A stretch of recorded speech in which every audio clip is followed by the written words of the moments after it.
Does the Kinect stuff work well? That's the question that matters most for Kinect Sports Rivals.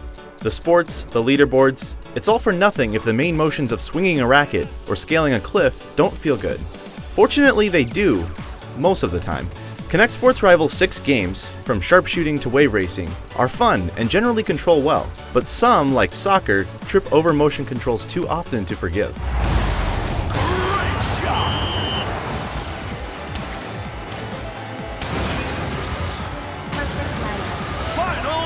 I like how Kinect Sports Rivals blows past the pomp and circumstance of menu waiting and goal setting that other fitness games often get lost in. Within minutes, Kinect scanned my face, and a surprisingly accurate version of myself appeared on screen. Then I started learning the fundamentals of jet ski racing, and a few minutes later I was dodging mines and doing flips. Woohoo! How's the man up there? Wave racing in particular controls very well, and I was surprised at how accurately the Kinect read my hand motions. Open your hand to let off the gas, make a fist to go faster, and turn by moving your hands like they're attached to handlebars. Even on more challenging levels, I was able to keep up with the competition through skill alone.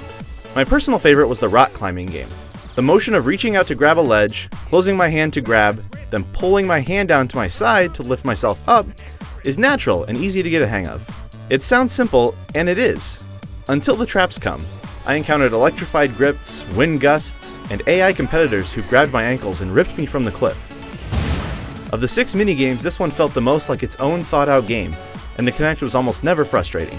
Motion-controlled tennis and bowling are pretty much the same as the Wii Sports versions, but by enabling me to use techniques from real bowling, Kinect Sports Rivals brings more depth. Putting spin on a bowling ball seems like it might be too slight a movement for the Kinect sensor to track, but for me it worked almost every time. Cleaning up the lane for a spare feels great, especially when I took the time to line up my shots. Face front! You're about to get court-martialed on the tennis court. That's right. Oh, you wish you had Coach's natural gift for comedy. Tennis is equally nuanced. For example, when the opponent rushes up to the net, I'm able to lob a ball over his or her head, which feels skillful. However, when I played alongside a friend, our movements weren't translated onto the screen quite as accurately.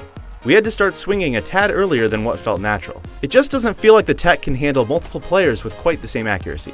Kinect Sports Rivals' soccer game is the biggest disappointment. It's more like a game of foosball than soccer, where some teammates are difficult to pass to, but it's worth trying because pulling it off powers up your final goal shot. The problem is that even with a calibrated Kinect in a spacious room, several of my kicks completely missed, and it felt like it wasn't my fault. It's frustrating when I just want to kick the ball, but my character's on-screen legs are flailing around like limbs possessed. Other sports perform so well, it's surprising that this one is so unreliable. The other 2 games are simpler, but they're fun in their own ways. Sharpshooting simply required me to hold out my hand like a gun, and water skiing is sort of like riding a bike without pedaling. The focus here is definitely on earning high scores on the Kinect Sports Rivals Hub leaderboards.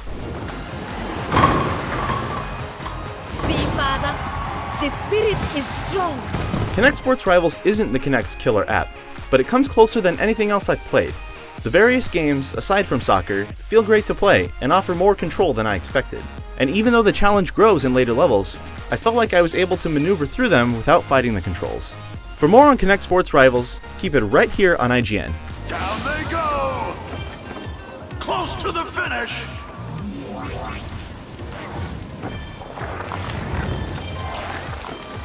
Supreme victory!